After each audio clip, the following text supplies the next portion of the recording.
김훈, 소설가 김훈 혹시 아십니까?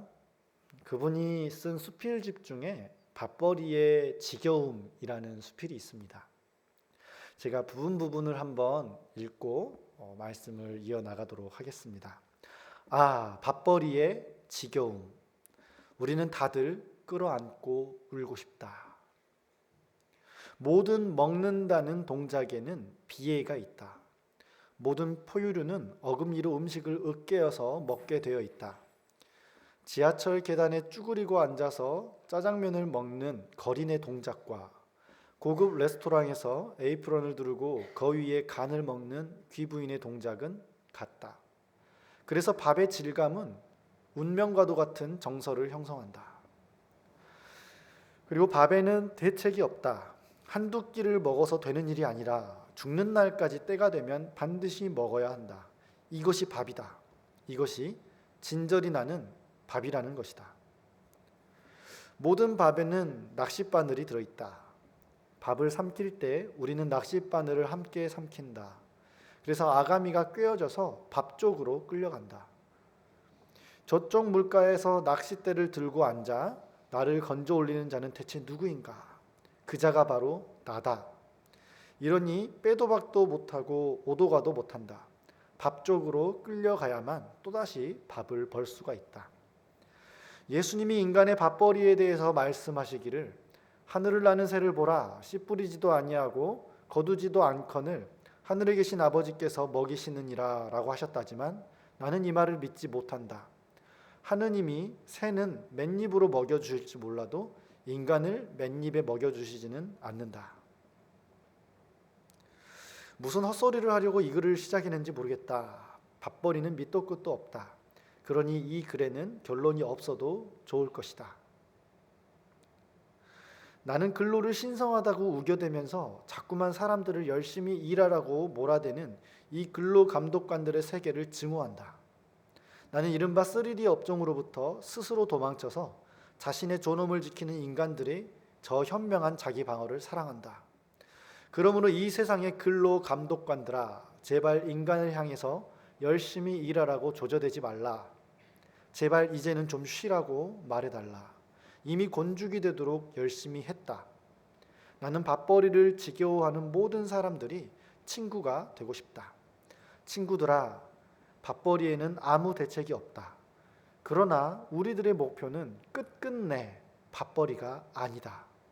이걸 잊지 말고 또다시 각자 핸드폰을 차고 거리로 나가서 꾸역꾸역 밥을 벌자. 무슨 도리 있겠는가? 아무 도리 없다. 밥벌이의 지겨움. 김훈 작가는 밥벌이가 얼마나 지겹고 지리한 일인가, 우리 인생에서 벗어나고 싶어도 결국에는 벗어나지 못하는 이 순환. 사람들은 이 밥벌이를 가지고 우리를 좌지우지하려고 들지만 실은 그 밥벌이에 꿰어서 끌려가는 나의 모습, 그래서 그 밥벌이를 따라서 누가 나를 끌어당기나 하고 딱 가보면 그 자리에 누가 있다? 내가 있다. 기가 막힌 비유죠. 그러면서 이렇게 얘기합니다. 밥벌이가 지겹다라는 것을 계속 얘기하는 게 아니라 어차피 대책 없고 누구도 벗어날 수 없는 이 밥벌이라면 받아들이자. 그리고 밥벌이에 매몰되지는 말자. 작가는 이 작은, 굉장히 짧은, 제가 지금 여러분한테 읽어드린 내용은 이 수필의 3분의 2 정도를 읽어드렸어요. 실은 다 읽어드려도 상관이 없을 만큼 굉장히 짧은 수필인데요. 밥벌이는 우리 인생에 굉장히 중요한 화두입니다. 우리가 어렸을 때에는 부모가 떠먹여주는 밥을 먹죠. 그렇지만 이제 성장하고 나서 성인이 되고 나면은 내 밥벌이는 내가 해야 된다라는 사실을 직시하게 됩니다. 예수님께서는 요한복음 가운데에서 우리에게 삶의 지극히 필수적인 몇 가지 요소를 가지고 하나님의 존재를 드러내고 있어요. 그래서 요한복음에서 몇 가지 나오는 게 뭡니까?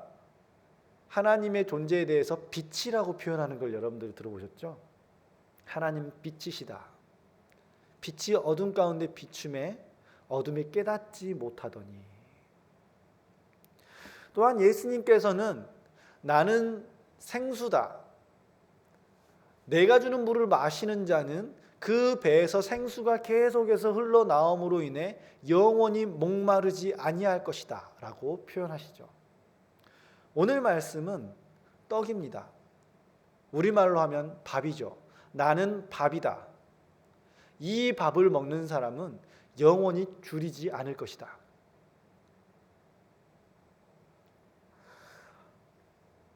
성경에서 예수님께서 도대체 어떻게 우리에게 밥을 얘기하고 계시는지, 하나님이 우리에게 주시고자 하는 밥이 무엇인지, 그리고 우리는 어떻게 이 밥을 먹을 수 있고 그 밥을 누릴 수 있는지 함께 들어볼 수 있었으면 좋겠습니다.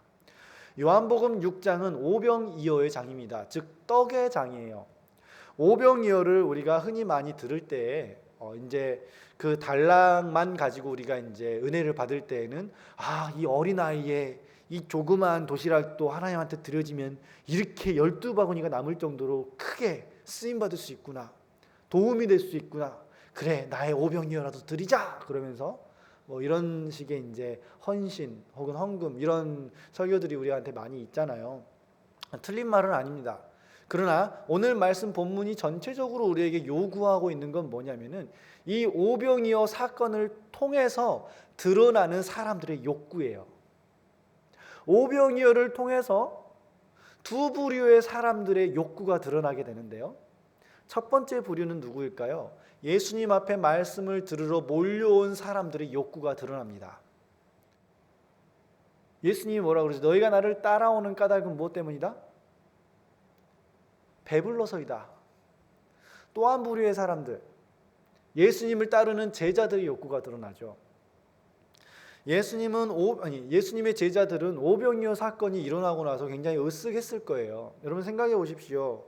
여러분들이 광주리에 손을 이렇게 넣어가지고 분명히 여기에는 떡이 몇 조각 없는 거 알고 있어요. 나는 분명히 알고 있단 말이죠. 근데 내가 손을 넣어가지고 빼니까 막 떡이 막 우수수수 떨어지는 거예요. 가벼워요. 분명히 뭐 없어요. 그런데 손을 넣었다 빼면은 계속 떡이 나오는 거예요. 와, 제자들의 심정은 어땠을까요? 대박. 이대로 가면 나는 국무총리, 너는 국방부 장관. 야, 우리 진짜 대박이다. 이대로만 가자. 와, 이 마음이 가득했을 거예요. 예수님은 어땠죠? 사람들이 15절 말씀, 6장 15절 말씀, 그러므로 예수께서 그들이 와서 자기를 억지로 붙들어 임금으로 삼으려는 줄 알고 사람들이 와 올려오는 거예요. 그럼 어떻게 해요? 우와 부흥했다 그러면서 더 많은 사람들을 모아놓고 더 큰 기적을 일으키고가 아니라 제자들을 잽싸게 배에다가 억지로 태워가지고 보내버리고 뒷수습을 예수님 본인이 직접 해요. 그리고 나서 혼자 산으로 기도하러 가셔요. 뭔가 좀 이상하죠? 우리 안에 숨겨져 있는 욕망이 드러나는 시점이에요. 겉으로는 하나님 기적 막 멋있어 그러지만 주님을 위해서 내 목숨 바쳐 충성하겠어요. 베드로의 간증 기억하시죠? 그런데 결국 우리의 마음속에 있는 그 추악한 뭐가 드러났다는 거죠? 나의 욕망을 추구해서 살아가는 우리의 존재들이 딱 드러나는 거예요. 떡을 통해서 드러나는 우리의 욕망, 떡을 통해서 대변되어지는 우리의 이 지겨운 욕망 아세요? 부모님으로부터 사랑받고 싶은 그 욕망, 형제들과 갈등하면서 돋보이고 싶은 그 욕망, 그 다음에 내가 원하는 것을 얻고 싶은 욕망, 이성교제하고 싶은 욕망, 혹은 이 세상의 수많은 욕망들, 그 다음에 돈을 더 많이 벌고 싶고 집의 평수를 늘리고 싶고, 그 다음에 자녀들이 좋은 학교 갔으면 좋겠고, 노후가 잘 보장됐으면 좋겠고, 자식들이 이름이 있는 사람이었으면 좋겠고, 노년에 외롭지 않았으면 좋겠고, 이 끝없는 욕망에 따라서 마치 밥 먹는 것처럼 멈출 수 없는, 조금 먹으면 괜찮다 그러지만 금세 배고픔이 찾아오는 우리의 인생의 지겨운 욕망벌이, 이것이 드러나는 그 순간 예수님께서 예리하게 말씀하십니다. 뭐라고 나와 있죠? 먹고 나면 썩어질 음식을 위하여서 일하지 말고 먹으면 영생을 얻을 수 있는 일을 위하여서 살아라. 영생을 위한 밥을 먹어라 라고 이야기를 합니다. 26절 말씀, 예수께서 대답하여 이르시되 내가 진실로 진실로 너희에게 이르노니 너희가 나를 찾는 것은 표적을 본 까닭이 아니요 떡을 먹고 배부른 까닭이로다. 표적을 보고 따라오는 것과 떡 먹고 예수님을 따라오는 것과 무슨 차이가 있죠? 표적을 보고 따라온다라는 것은 예수님이 메시아라는 것을 믿고 인정하고 따른다라는 거예요. 예수님이 말씀하시는 거예요. 너희들은 내가 메시아라고 생각하고 너희들의 구원자라고 생각하고 날 따라오는 게 아니라 뭐 때문에 따라왔다?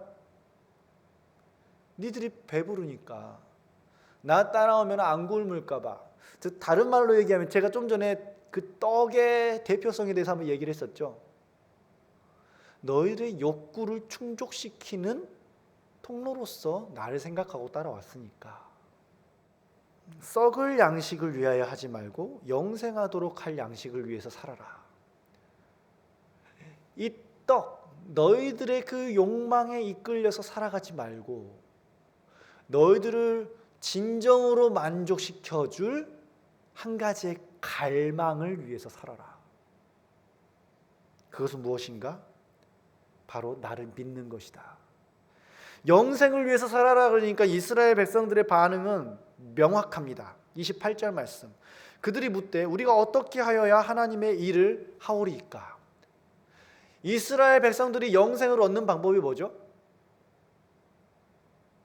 성우가, 이스라엘 백성들이 영생을 얻는 방법, 무엇을 지키면? 그렇지, 율법. 율법을 지키면 영생을 얻을 줄로 생각을 해요, 이스라엘 백성들은. 심지어 지금도. 그런데 예수님께서 말씀하시죠. 율법을 지킨다 그래서 영생을 얻는 게 아니라 그 율법을 왜 지켜야 되는지 율법을 주시는 그분의 마음을 알아야 너가 구원을 얻은 것 같다라는 이야기예요. 영생을 위하여서 살아라, 영생을 위해서 일해라. 그러니까 사람들은 뭐라 그러죠? 그럼 내가 뭘 해야 됩니까? 어떤 율법을 지켜야 됩니까? 라고 얘기를 해요. 그런데 예수님께서 뭐라 그러죠? 하나님께서 보내신 일을 믿는 것이 하나님의 일이다. 오, 이렇게 아리송한 일이. 믿는 게 일이래요.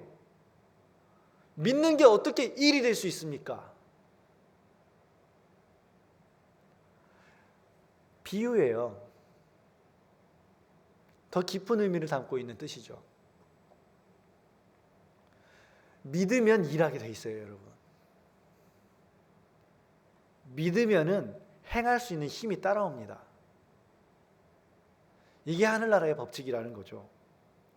쭉 한번 읽어봅시다. 계속해서 예수님이 어떻게 도대체 얘기를 풀어나가시는가? 그들이 묻되 그러면 우리가 보고 당신을 믿도록 행하시는 표적이 무엇이니까? 여러분 나오죠? 하나님이 보내신 이 사람을 믿는 게 바로 하나님의 일이다. 즉 나를 믿는 것이 하나님의 일이다. 그러니까는 사람들이 뭐예요? 그럼 당신이 하나님으로부터 왔다는 증거를 대시오. 표적을 보여달라 그래요. 31절, 기록된 바 하늘에서 그들에게 떡을 주어 먹게 하였다 함과 같이 우리 조상들은 광야에서 만나를 먹었나이다. 지금 이 떡의 이야기를 가지고 이야기를 풀어나가는 것에 대해서 백성들이 굉장히 이렇게 센스 있게 받아치죠. 예수님 그러면 표적 보여주십시오. 모세는, 즉 율법을 우리에게 주었던 모세는 하늘로부터 만나가 오도록 우리한테 가르쳐줬습니다. 당신은 우리에게 뭘 보여주시겠습니까? 당신이 모세보다 더 나은 사람이라면 더 큰 걸 보여줘야 되는 거죠. 그러니까 예수님께서 이렇게 얘기합니다. 32절 말씀, 내가 진실로 진실로 너희에게 이르노니 모세가 너희에게 하늘로부터 떡을 준 것이 아니라 내 아버지께서 너희에게 하늘로부터 참 떡을 주시나니 하나님의 떡은 하늘에서 내려 세상에 생명을 주는 것이니라. 34절, 그들이 이르되 주여 이 떡을 항상 우리에게 주소서. 예수께서 이르시되 나는 생명의 떡이니 내게 오는 자는 결코 줄이지 아니할 터이요 나를 믿는 자는 영원히 목마르지 아니하리라. 이제 결론이 난 거예요. 뭐라는 거죠? 내가 바로 그 떡이다. 내가 바로 그 떡이다. 이 떡을 먹는 방법은 뭐죠?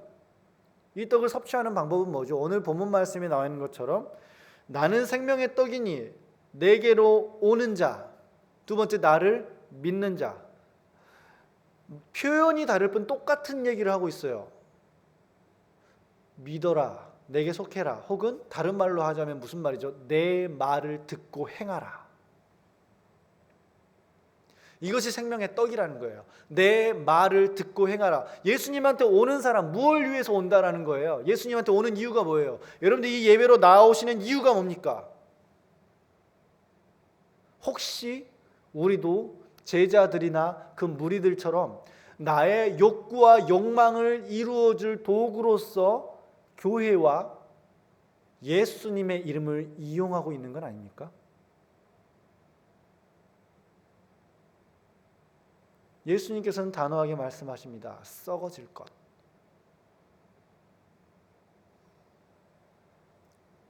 예수님께로 나온다라는 것은, 예수님을 믿는다라는 것은 비유적인 표현이죠. 내가 생명의 떡이다, 나를 먹어라 라는 말은 뭐죠? 말씀이 육신이 되어 라는 말씀과 연결이 되는 거예요. 나를 먹는다는 것은 무엇을 먹는다는 거죠? 말씀을 먹는다는 거예요. 말씀을 먹는다는 건 뭐죠? 먹고 소화시키고 그 말씀이 내 체질화가 된다는 거죠. 그게 무슨 말이에요? 쉽게 듣고 행하고 배운다는 거예요. 듣고 행하고 배운다는 거예요. 우리가 예배드리러 이 자리에 나오는 목적과 이유는 듣고 행하고 배우기 위해서예요. 닮아가기 위해서예요. 알아가기 위해서예요. 왜 공동체로 모일까요? 듣고 행하고 알아가면 나 혼자 집에서 MP3 들으면서 성경 혼자 읽으면서 혼자 알아서 행하고 이렇게 하면 되는 거 아닙니까? 우리가 이 자리에 함께 모이는 이유는 뭐죠? 혼자서 안 되기 때문에 그래요. 이 주일날 와가지고 우리가 예배드리고 셀 모임하면서 삶을 나누는데 그것에 대한 초점이 뭐냐고요?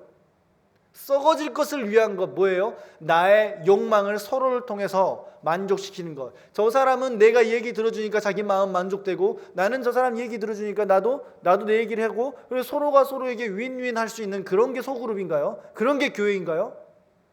동아리 가세요. 세상에 다른 모임들 가시라고요. 어디서나 채울 수 있어요. 그것은요. 절에 가서도 할 수 있어요. 여러분 심지어 절에서는요 막 108번의 절을 시켜요. 얼마나 은혜가 되는지 저는 안 해봐도 알 것 같아요. 혼자서 운동을 하면서도 마음속에 은혜가 되는데 마음이 정결해지는 것 같고 설거지 하나만 해도 마음이 깨끗해지는 그런 감동을 느끼는데 그렇지 않나요 여러분? 그런 행위로부터 오는 만족이라면 딴 데 가셔도 된다는 거예요. 우리가 굳이 교회에 앉아서 이 말씀을 보고 듣고 이 자리에 앉아있는 이유는 뭐냐면은 이 말씀을 하시는 그분의 마음을 먹는다는 거예요. 말씀을 듣고 행한다라는 것은 율법주의적으로 율법에 뭐라고 나와 있으니까 1, 2, 3번 해가지고 딱딱딱 듣고 행하니까는 다 행했다. 10개 중에 9개 행했으니까 90점짜리 10개 중에서 2개 행했으니까 20점짜리 이런 게 아니라고요. 쟤는 더 헌신 많이 하니까 믿음이 좋은 친구야, 멋있는 친구야, 대단해 이게 아니에요. 진짜가 뭐라는 거죠? 우리에게 생명의 떡을 주시는 그 하나님 아버지의 마음을 아는 것, 그 마음을 아는 것으로부터 힘을 얻는 것. 나를 믿는 자, 듣고 행하고 하나님의 마음을 더 깊이 알아가는 것. 리더들이 2017년에 세워졌습니다. 지난주에 첫 리더 모임을 했죠. 그러면서 올해 새로 리더를 한 친구들의 말이 한결같아요. 뭐죠? 그냥 세론으로 있었을 때랑 리더로 있었을 때 또 다르다라는 거예요. 정말 달라요 여러분. 내게 영혼이 맡겨졌다는 것, 주어졌다는 건 그건 굉장히 달라요.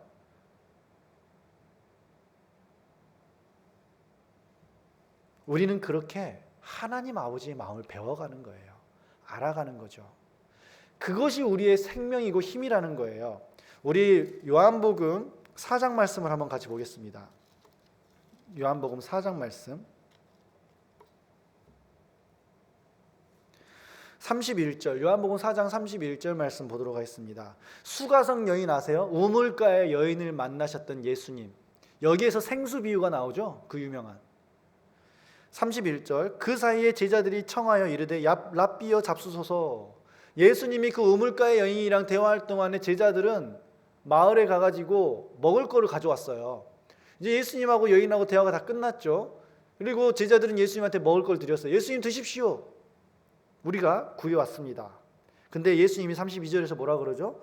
내게는 너희가 알지 못하는 먹을 양식이 있느니라. 제자들이 서로 말하되 누가 잡수실 것을 따로 갖다 드렸나? 야, 네가 드렸어? 이상해, 우리 없었는데 아무것도. 우리 다 같이 마을로 갔잖아. 저 여자가 줬나? 수근수근 하고 있죠. 그러니까 예수님께서 뭐라 그러죠? 나의 양식은, 함께 봅시다. 나를 보내신 이의 뜻을 행하여 그의 일을 온전히 이루는 이것이다. 여러분, 예수님이 먹고 힘을 얻는, 우리가 먹고 힘을 얻는 그 양식이 뭐라는 거예요? 예수님이 지금 예수님은 무엇으로부터 힘을 얻는다 그래요? 하나님의 음성을 듣고 행하고 그 일을 온전히 이루는 것. 온전히 이루는 것을 조금 다르게 제가 풀이해 볼게요. 그 일을 행하도록 보내신 이의 마음을 이해하는 것. 이게 온전함이에요. 자, 이제 마무리예요. 여러분 정신 차리십시오. 잠 오는 시간이죠. 네. 우리는 이렇게 착각해요. 하나님 나한테 은혜 주셔야, 하나님 나한테 힘 주셔야 내가 이거 행하잖아요. 그게 있어야 난 할 수 있다고요. 그런데 하나님께서는 다르게 얘기하세요. 맞는 말이지만 난 이미 너에게 힘을 줬다. 난 이미 너에게 말씀도 줬고, 난 이미 너에게 내 자신을 찢어서 줬고, 너의 죄를 이미 해결하기 위해서 애를 썼고, 값을 치렀고, 그리고 너를 이미 구원했으며, 이 말씀이 이해가 안 된다면 그 말씀을 풀어 가르칠 사람도 너에게 보내줬고, 너의 힘으로 안 된다고 그랬을 때 너를 함께 손잡고 일으켜서 그 일을 이루도록 할 수 있는 공동체도 다 줬다.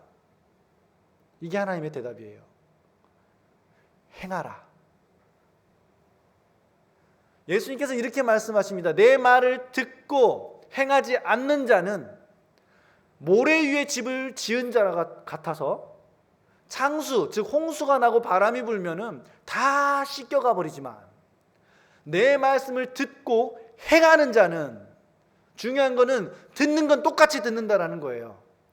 그 두 차이가 어디서 나오죠? 행하느냐 행하지 않느냐의 차이예요. 행하는 자는 반석 위에 집을 지은 것과 같으니 창수가 불고 바람이 불어도 든든히 서 있느니라.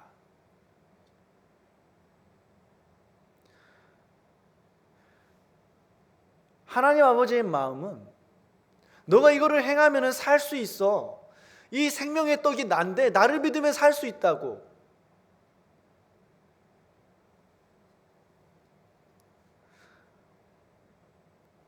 우리가 교회 안에서 말씀 보고 헌신하고 서로 부둥켜 안으려고 애쓰고, 이 지겨운 밥벌이와 같은 교회 생활, 지긋지긋하죠. 밥벌이가 마냥 즐거운 것만은 아니에요. 어렸을 때는 엄마가 떠먹여준 것만 해도 얼마나 신나고 기분이 좋았어요. 근데 자라고 나서 어떻게 됐죠? 이 밥벌이 때문에 여러분 진짜로 애쓰고 계시잖아요. 정말 수고하고 계시잖아요. 그 밥벌이 때문에 너무너무 피곤해가지고 지금 막 졸기도 하시고 힘드신데, 여러분 이 밥벌이가 우리의 목표가 아니라 이 밥벌이 뒤에 있는 하나님의 마음이 있다는 거예요. 여러분, 우리가 교회에서 헌신하고 수고하고 예배드리는 게 목적이 아니라 이 예배와 이 공동체와 이 셀모임과 여러분들의 그 헌신 너머에 있는 아버지의 뜻, 목적이 있다는 거예요. 그 목적을 잃어버린 채 내가 맡겨진 일에 헌신하는 것에만 그저 발버둥 치고, 내가 맡겨져 있는 그 일에만 잘하느냐 못하느냐 가지고 버벅거리고 힘들어하고 괴로워한다면 그건 조금 곤란한 거예요.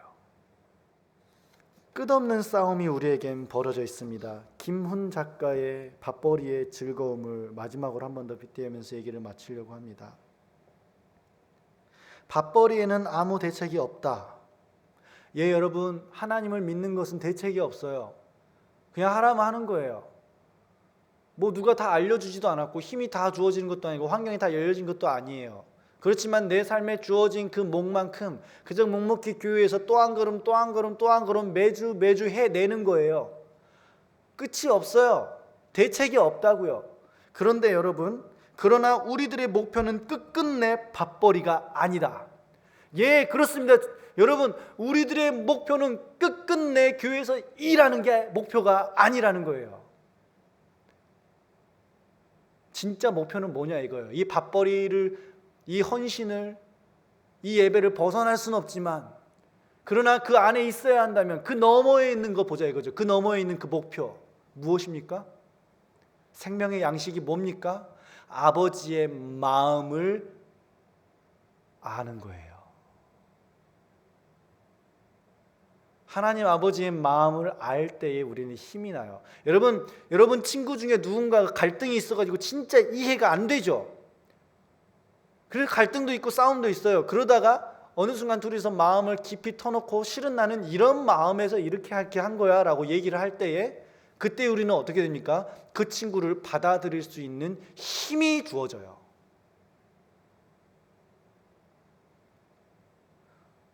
이 세상을 살아갈 수 있는 밥심, 말씀의 지식을 많이 한다 그래서 힘이 나던가요? 그렇지 않아요. 말씀의 그 지식 뒤편에 왜 이 말씀을 하시는가 말씀하시는 그 하나님 아버지의 마음.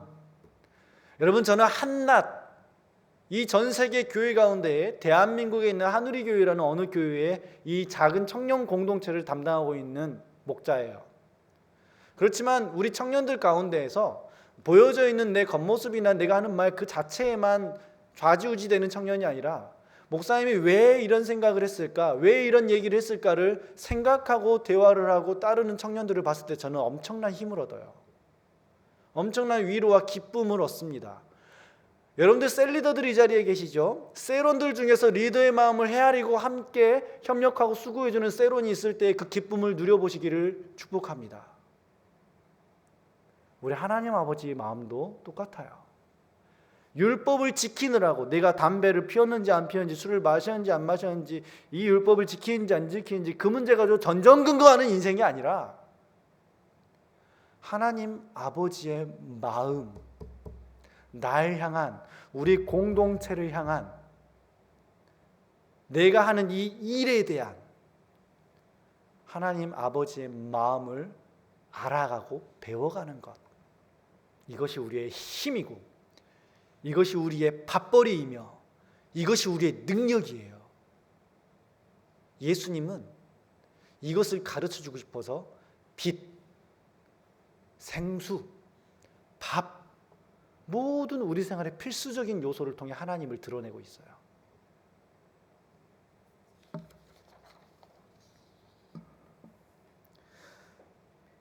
이 끝없는 싸움 가운데 승리하기를 원합니다. 승리가 무엇입니까? 일을 잘 해내는 것입니까? 단언컨대 그렇지 않아요. 승리는 무엇입니까? 그 일을 하면서 아버지의 마음을 배우는 거예요. 그 아버지의 마음이 있는 사람은 일을 잘하게 되어 있어요. 따라오는 거예요, 일의 결과는. 그리고 일을 못했다 그래도 괜찮아요. 왜? 진짜로 얻었잖아요. 우리 연봉이 몇 천만 원 되지 않아도 괜찮다고요. 남자친구, 여자친구 당장 없어도 괜찮다고요. 내가 원하는 꿈이, 여러분 이제 우리 다 20대 얼마밖에 되지 않았잖아요. 당장 안 이루어져도 지극히 정상이에요. 굉장히 정상이라고요. 너무 조급해하지 말자고요. 너무 괴로워하지 말자고요. 너무 스스로에게 채찍질하지 말자고요. 내가 진짜 추구하고 싶은 그것에 집중하자고요. 그러면 나머지는 따라오는 거니까. 세상에 성공하는 수많은 사람들의 얘기를 들어보십시오.